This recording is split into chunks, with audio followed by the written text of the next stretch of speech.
We are looking for situation awareness approaches for smart cities in this workshop. And after saying welcome to all audiences, I would like to first ask Dr. Anjomshoaa from the Ministry of Energy in Iran to be the first lecturer of this panel. And after that, we continue with other lecturers. Dr. Anjomshoaa, can you hear me well? Yeah. Okay. Can you hear me now? Yes, yes. Okay, perfect. Welcome. So, thank you very much, everyone. Yes. Hello, Dr. Anjomshoaa again. Hi, nice hearing from you. I wanted to mention I'm not from Ministry of or something. I'm just from National University of Ireland, Galway. So not any relation with any ministry. Yes. So yeah, it's a pleasure and honor to be here. I'm very happy, an honor for this invitation, and I hope the presentation today you find it helpful. My name is Amin Anjomshoaa. I am have been working for a couple of years in smart city domain, and today I'm going to present you part of my research that I was doing during my time at MIT. Working at the Sensible City Lab, and it has to do with the democratization of environmental data in smart cities and how this data could be used in services and help cities to grow and improve. So basically, these are 4 important numbers that I think everybody should know this, especially those working in the smart city domain. So, and there are important numbers. 2, the first digit shows is the area of the cities in total of land in the world. So 2% of the land is dedicated to cities. It's a rather small area. But these 2%, 50% of the world population are living in this 2%. So they are very concentrated. This urbanization is continuing to get bigger and bigger, and this 50% is very soon it will be increasing. And for cities, 75% of the energy consumptions is dedicated to cities, and 80% of the emission is produced by cities. So you see we have big challenges in cities, and we are going either to make them or break them in the cities. So this is one important challenges are going to be addressed in smart cities. And what's happening here, through history, cities have been the physical spaces to serve the social systems. And today at the information age, the process of digitalization is happening more and more with connected things. And this connected thing connect the human and connect the human to object, connect the human to cities. And this creates a digital layer of information that is blending physical space to serve us. And what we need to do with this is just to make sense out of this digital layer and create possibilities through research and design. This is what happens in the smart cities. So if we have a better data and more comprehensive data, we can make better services for citizenship. So this is very essential for cities, and actually the data is the driver of the smart cities in the next centuries. We are going to need more and more data. The main reason behind that is that we have new services, new type of applications in the cities, and they need more data. So just to name a few examples, the autonomous vehicles, the process optimization, the services for the citizens, they are all the things that they need to have access to a vast amount of data. And so the prominent example for that is the machine learning models that nowadays needs big amount of data to produce good results used in many applications. And on the other hand, the motivation behind my research that I will present today is that the urban data is mostly spatio-temporal. So they are space-dependent and time-dependent. And if you look into most of data sets that we have today, they are spatio-temporal, like social networks, like environmental data sets, and so on. So how to get this environmental data? So there are a number of ways to do that. So one traditional way of doing that is introducing sensor networks. So it means deploying a big number of sensors in the cities, and these sensors are just measuring some phenomena, let's say air quality or temperature, and then use this data to fit other system applications.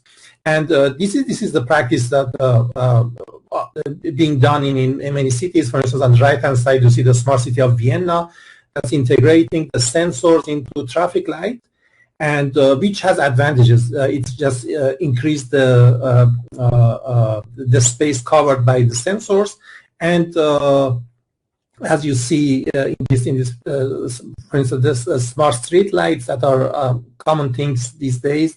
So, and this covers the city to some extent. And you see, for instance, on the traffic lights at the crosses of the streets, you have these measurements.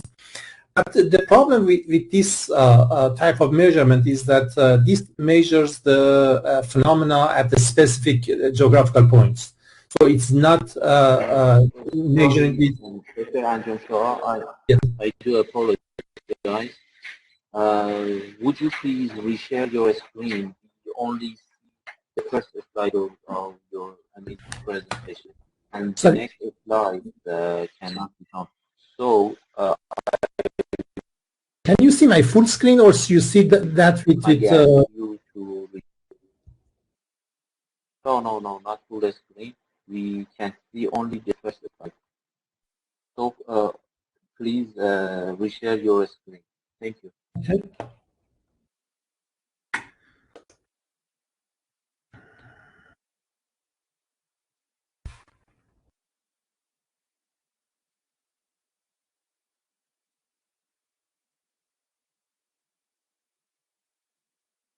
So, can you see the screen now? Yes. Okay. So let me continue. Deployment challenge. Thank you. Thank you. Can continue. Okay, so these sensors are deployed as specific points, but these are not the points that people are living. So moreover, the sensors readings might be different from what we need. For instance, if you have air quality could be different every 5 meters. So the right side of street could have one reading and the left side could have another reading. And so the density of this type of sensor does not answer the requirements of that specific phenomenon. So on the other hand, there are some deployment challenges. If you want to deploy sensors in the cities, we have costs. So you should have a large number of sensors. This is an economic issue. We should power these. We should solve the networking issue, how to collect the data from these sensors. And on the other hand, we have cost and calibration. So the air quality data should be calibrated every few months, just to make sure that the readings are okay. And then we have the issue with data integration, data management, privacy concerns, and so on. For the environmental sensing, one type of application was the stationary sensor that I discussed in the previous slide. And the other way to collect the environmental data is, for instance, using the satellite images for air quality. And each has advantages and disadvantages. So if you just want to summarize this, they have sensitivity to space and time. So if you look at the airborne or, for instance, satellite readings, so they are good. They cover a large area, but at the same time they cover that area a few times per day, depending on how many times the satellite passes over a specific area. On the other hand, you see the stationary sensors. Stationary sensors are good. They read the data. They cover the time dimension, but the space dimension is limited and depends on the type of sensor. If it is air quality, it could be a few meters. If this is temperature, it could be I don't know, maybe 500 meters around that sensor. And what we have done in this my research project was to focus on the drive-by sensing. So drive-by sensing is when you deploy sensor on vehicles, and these vehicles move around the city and do the measurements. And the good thing about this we are not focused on the specific points to read the data. These sensors are moving, and in a way, you should not depend on the readings from those points. So let's say you want to know the temperature in city of Isfahan or city of Tehran. Usually they are coming from let's say a few data points. But important for you is that the air quality at the place you live or at the place you work. This drive-by sensing, in a way, is bringing data to the doorstep of citizens. So in a way, is democratizing data. And when we have better data, more spread, more uniformly spread in the city, we can conclude better. This is good for the data managers, for the city managers, and so on. So I introduce a city scanner project. Probably I will skip the slides because we are running out of time. But if you are interested, this is at the MIT website. You can go to search city scanner, Sensible MIT EDU city scanner, and you see the detail of the project. So basically, in this project, we try to use the publicly available vehicles, so city-owned vehicles that are routinely going through the city, and we deployed some sensors on that. And for the first round of the project, the first phase, we use garbage trucks and deploy sensor on that. So you see here the garbage trucks, and these on the top are our deploy sensors, including thermal cameras, air quality sensor, temperature, humidity, and a few other type of sensors. And the good thing about the garbage trucks is they should cover every corner of the city. If you, for instance, put it on other type of vehicle, it could be limited to a specific space, but garbage trucks should go to every corner to pick up the garbage. So they are very good candidate to collect data. And in this image, you see the prototypes and how this hardware setup has been made.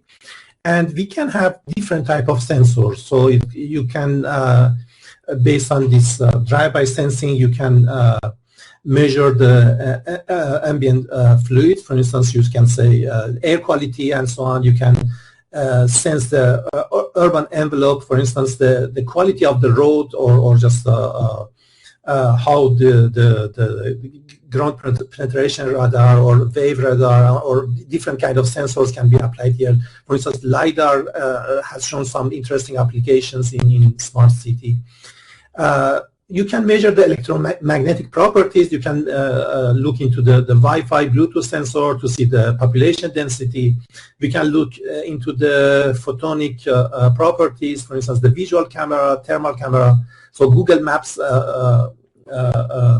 Google Street View is one of the application of this category.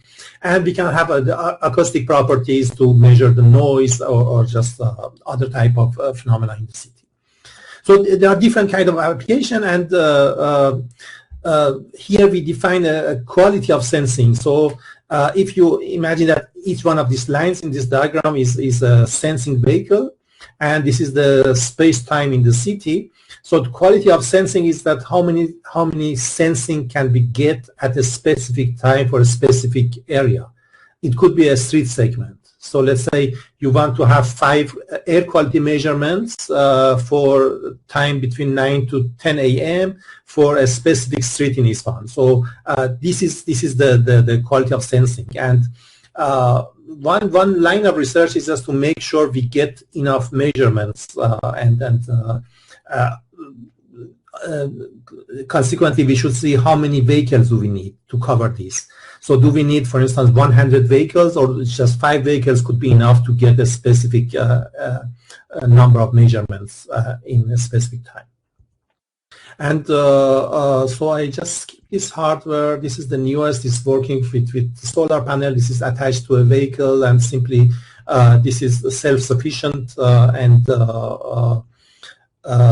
using this, we have been able to measure, to just have something like hundreds of thousands of measurements for all streets. And as you see, the measurements are just covering the streets. It's not snapped to the crosses or the traffic lights. It just is bringing the data to the doorsteps of the citizens.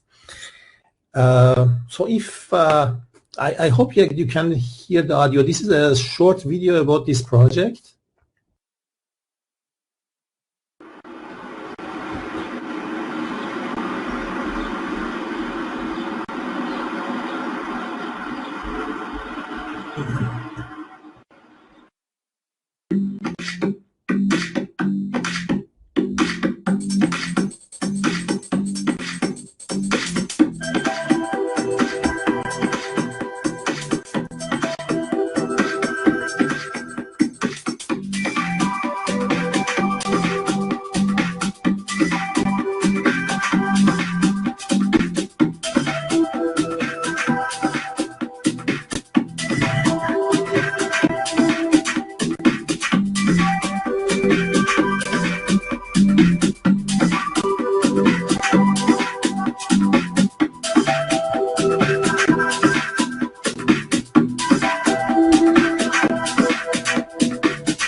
Okay, and we have a number of prototypes. This latest version is deployed in the city of Stockholm. These are electric vehicles that are used as taxis or deliveries in the city of Stockholm. And the white box on top of this, you see this is the city scanner. I think this is version 3. So to answer the question I asked earlier, how many vehicles do we need? We look into the data and say, okay, let's say we look in the mobility pattern of taxis, and we have a data set. For instance, this is the data taken from the city of New York. There's a comprehensive taxi data set, and they have the start point, end point, and you can see how many taxis have been going where. The diagram on the right-hand side shows each column shows the number of taxis, and the y-axis is the percentage of coverage for street segments. So for instance, if you deploy 5 taxis, it covers 30% of the street segments at least one time. And something like with, I think 4%, it's covered more than 4 times. And interestingly, if you equip only 20 taxis or 30 taxis with these, it's guaranteed that 50% of street segments are covered, and this is impressive, because if you compare it with the number of sensors you need to cover the same area, the stationary sensors, you see that with a small number of local sensors you can have the same impact as the big sensor network in the city. So there are more details into this. I just skip the next slide. I just show you one interesting application. So this is the thermal camera application that you can measure the heat release from the cars in the city, and based on that, for instance, here shows the periodic movement of the cars in behind the traffic light, and you see sometimes the traffic light. The cars are stuck in traffic, so you get this more red area, which means that we have more traffic, and you can combine this with people counting at the same time and see how many people have been exposed to this heat in the city, and we can make interesting application out of this. So I'm skipping this. And there are also some research shows for the proof of feasibility of drive-by sensing, and there is a model that can predict how many times street segments are covered based on a collection of taxis and mobility, specific mobility pattern, and as output it gives you the coverage, and you see the coverage is good. It is very impressive here. For instance, we have a number of cities studied, and important in this is that on the x-axis we have number of taxis and we have number of vehicles, interesting here is that this rapid increase in the coverage. So on the y-axis is the coverage, and you see with a small number of taxis we are achieving at least 50% coverage, and by improving more and more we are getting close to complete coverage of city. Sorry, these top diagrams are number of trips, and this lower one are number of vehicles, and the model prediction, the red points are the model, and the black line is the real data, and you see they are just in agreement greatly here. So I show you another video here for this urban sensing.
Okay, so I quickly jump to the next project. So if I'm running out of time, please stop me. Maybe I can just cover the rest in the question answer. But this one is especially interesting. This is the crowd measurement of the vibration in the city, more specifically the bridges, which are part of the city infrastructure and are playing an important role. And for measuring the vibration and health of the bridge infrastructure, the cities are investing a lot. They are should have inspections, and they should deploy the specific type of measurement sensors on the bridges. In this research, we try to do the same measurement based on the low-cost sensor available in the mobile phones. So as people are passing the bridge, they are carrying the mobile phones with them, and the sensors inside mobile phones. In this research, we have shown that this is good enough to give us a health indicator for the infrastructure. So we have done this research, and the picture you see on the left-hand side, it shows the measurements using expensive sensor, and on the right-hand side is the same with the mobile sensors, and you see they are, to a great extent, they are just overlapping with each other. And again, here I have a video. This experiment was done on Golden Gate. Some researchers from our lab went there and passes over the Golden Gate 100-something times, and based on those measurements and the one from the actual data from the bridge, we have made these conclusions. The results are also available in a publication.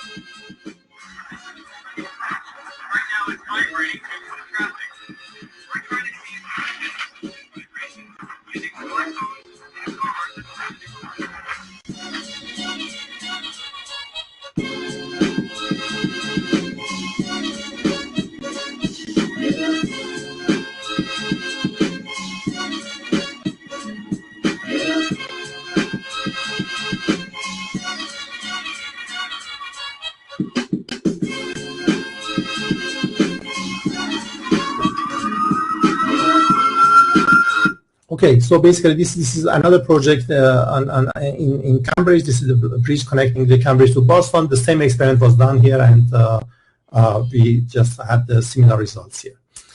So I skip this project. The